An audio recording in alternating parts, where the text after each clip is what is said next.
Hi guys, Dr. Diaz with Roots Health, Direct Primary Care. I'm here today with Natalie Hoff, and we're here to talk a little bit about, she's a physical therapist with Natalie Hoff Therapy, right? Yeah. Yep. And she's here to talk today a little bit about lower back pain and how to avoid it, what to do when you have it, and how to prevent it from recurring in the future. So if it's okay, I'm just going to ask just a few questions. What are the things that you see that most commonly cause lower back pain? And how can Sure. people avoid those? Yeah. So lower back pain, really common. Most people will suffer from it at some point in their lives. The most common causes that I see are generally based in spinal flexion, so like forward bending of the spine. This is usually either a repetitive movement, a weighted movement, or a prolonged movement. There's like three categories. Bending over is not the enemy. Like our spines were made to move in all directions, including flexion, forward bending. But sometimes if you get a lot of repetitive bending, like let's say you're putting away your Christmas decorations one by one and they go down into a box on the floor and you're just bending down dozens and dozens of times within a short period. Something like that could put you at risk for back pain. Weighted spinal flexion, mostly just like lifting mechanics. If you're picking something up with improper body mechanics, a lot of heavy weight on the spine while it's in a forward bent position, that can put you at risk. And then prolonged spinal flexion, usually we're looking at posture.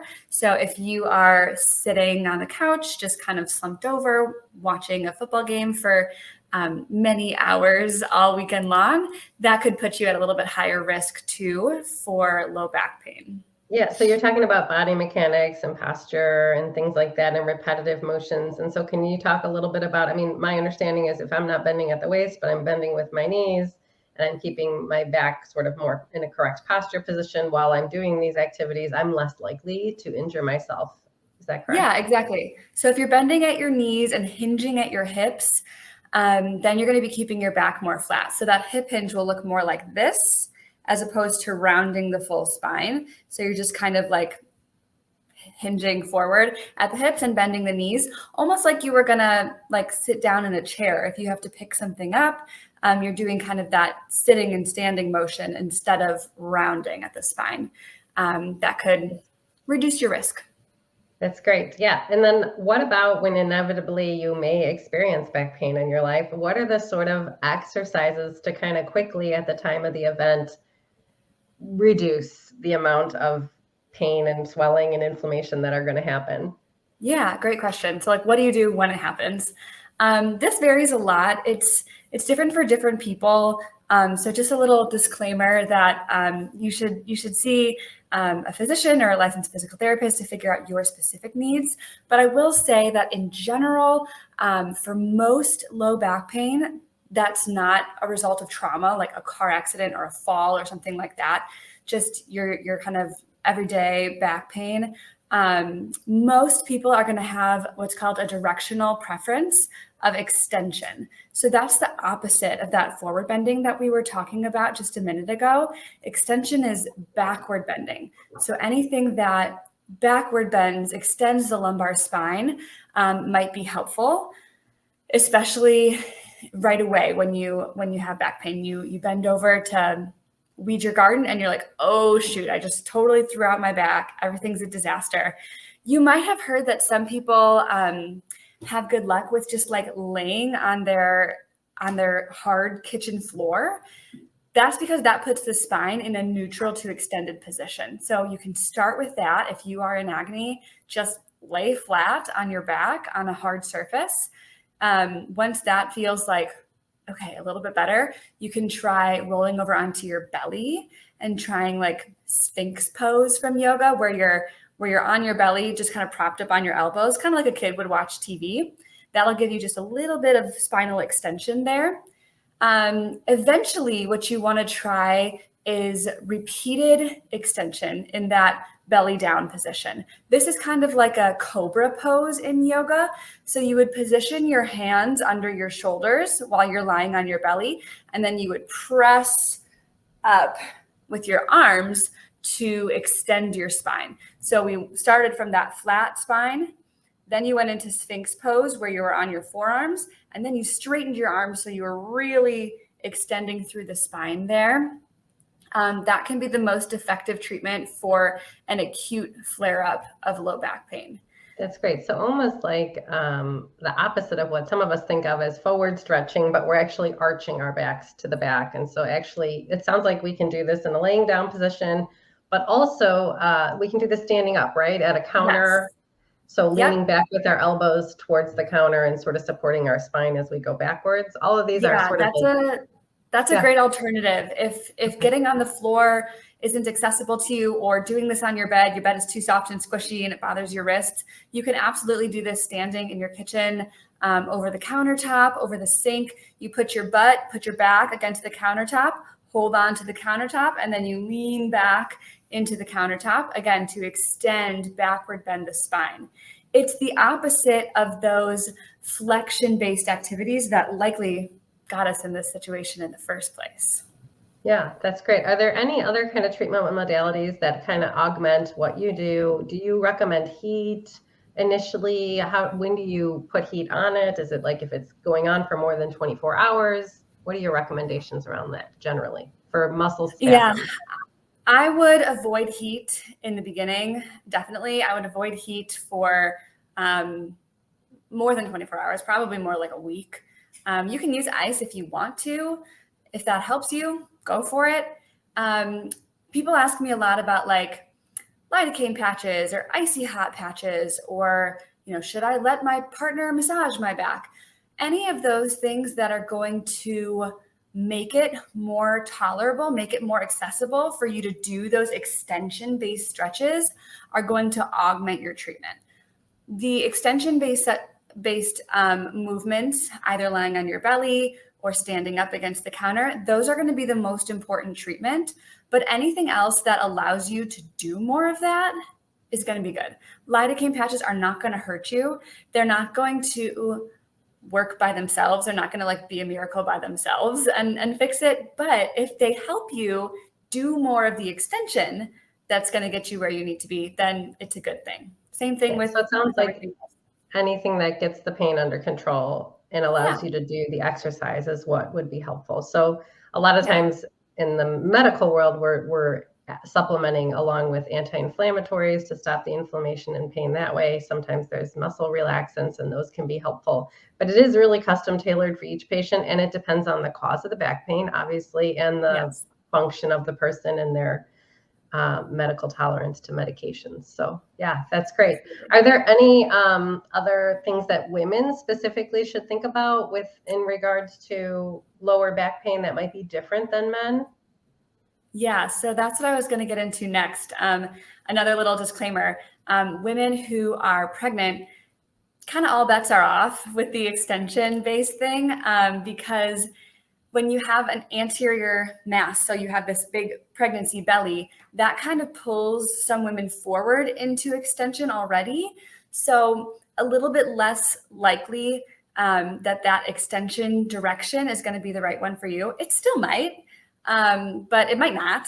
So my best advice for women who are pregnant, people who are pregnant, you can use the self-assessment methods that we've discussed and that we'll continue to discuss today.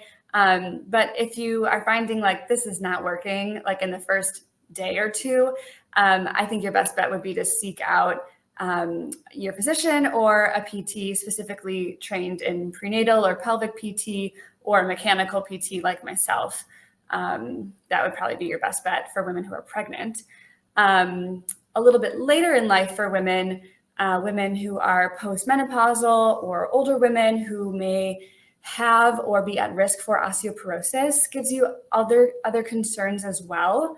You're going to want to be working on bone building activities, kind of in general training and general health and wellness. So for women who are older, postmenopausal, have or at risk of osteoporosis, I recommend things like walking, lifting weights, Zumba, jazzercise, whatever you like, rather than something like cycling or swimming. cycling and swimming are great exercise, but they don't put as much pressure on our bones. They're not as good for building our bones, which is really what we need as older women who might be at risk for osteoporosis. Yeah, the other that's piece great. of that So would I be guess, oh just yeah, being no, one of the extra, things I was extra gonna, mindful of your posture. If you have osteoporosis, we talked a little bit about lifting mechanics earlier. Just being really extra diligent about lifting and keeping the mid back nice and tall so that you can reduce your risk for compression fractures in the mid back. yeah, no, I was just gonna jump in there and say that, you know, with women who are older, obviously osteoporosis and osteopenia are big risks that we want to avoid. So some of the things that you're talking about are increasing strength in the bone by doing things that are consistent with putting tension on the bone. So weightlifting, Yes. um, and those are really important to prevent, like you said, osteoporosis, and which would then lead to fractures in the spine and kind of like that little old lady getting shorter, that sort of like, Yeah. yeah. So I think that's great information to think about. And I think the other thing you mentioned too was for pregnant patients. And I would just add there that, you know, back pain in pregnancy, if it's coming and going, just to be aware that that's not always something to do with your muscles, that in fact it could be, you know, related to contraction pain. So that can be not just in the front, but in the back. So it's important that you know that this isn't medical advice necessarily that we're giving, but we're just kind of sharing general information so that people who have muscle spasm and muscle pain can get themselves sort of in the place where they're not in so much pain so that they can do the exercises to, you know, and then I guess the other question is not only to get out of the pain in the acute moment or in the weeks around the injury, but also to prevent long term, because a lot of my patients, they want, you know, once they're well, they might forget some of these kind of like posture things about sitting in the position that like doesn't stress the lower back. And so do you have any recommendations about strengthening and core muscles training so that you can avoid future injuries for your back if you don't have one now? Yeah, absolutely. Low back pain is one of those things that tends to be recurrent, tends to be episodic in nature. So if you've had a big flare up of low back pain in the past, it will try to come back. It will. And so you're thinking, how can I make sure that this doesn't flare up on me? It's never a convenient time to like totally have your back go out. So yeah, continuing to be mindful of your posture. Maybe you sit with a lumbar roll behind your spine to help keep you up straight. I'm a physical therapist. I do this for a living. I do not have perfect posture. I would never ask anyone to just like sit up like this all day, every day. No one does that. But if you can roll up a towel or a sweater or something behind you, not necessarily a pillow, because pillows tend to be really squishy and they'll support you for like 90 seconds. And then they'll just kind of ooze and they won't be as supportive. So I usually recommend either a McKenzie roll, which you can get on Amazon for like 20, 30 bucks, or just rolling up a towel that you have around the house. The size kind of depends on the chair that you're sitting in. So that's one piece of the puzzle.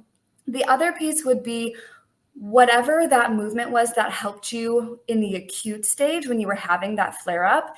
Maybe it was the press ups with your hands down on the floor, those high cobras. Maybe it was standing, leaning back over the countertop. Whatever that is, you should do that first thing in the morning, every day, kind of indefinitely. You wake up in the morning, you probably go to the bathroom, brush your teeth every morning indefinitely. Make this, 1 minute stretch part of your morning routine. One, as a way to prevent future flare-ups from coming, but two, as a method of self-assessment. So at this point, you've been doing this every morning for months and months. You know what it's supposed to feel like. If you were to wake up one morning, lean back over the counter while your coffee is dripping or whatever, and you notice, that feels a little off today. Something feels a little funky back there. It's hurting me, or it's shooting into my butt today. That's weird. I feel like I can't go as far. That would be your clue that your back pain is trying to come back on you. So what you would do that day is just a couple extra rounds of that throughout the day.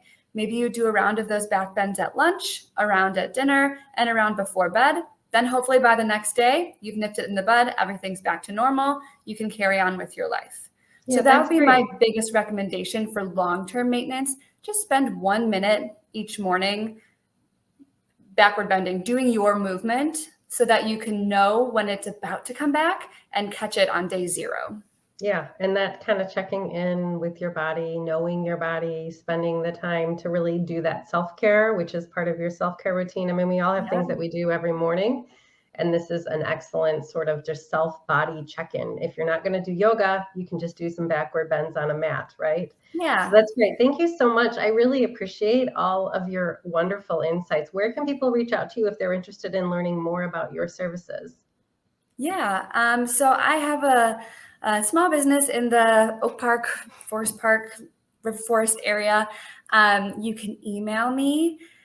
Actually, my website will probably be easier. My website is nataliehoffphysicaltherapy.com. So you can find me there. You could email me too. It's Dr. Natalie Hoff, DPT, at gmail.com. So you could check that out too. And I am a mobile therapist, so I come to you. So we would do all of our sessions one-on-one in your home, just me and you, for as long as you need to figure out what's the best kind of individualized approach for you.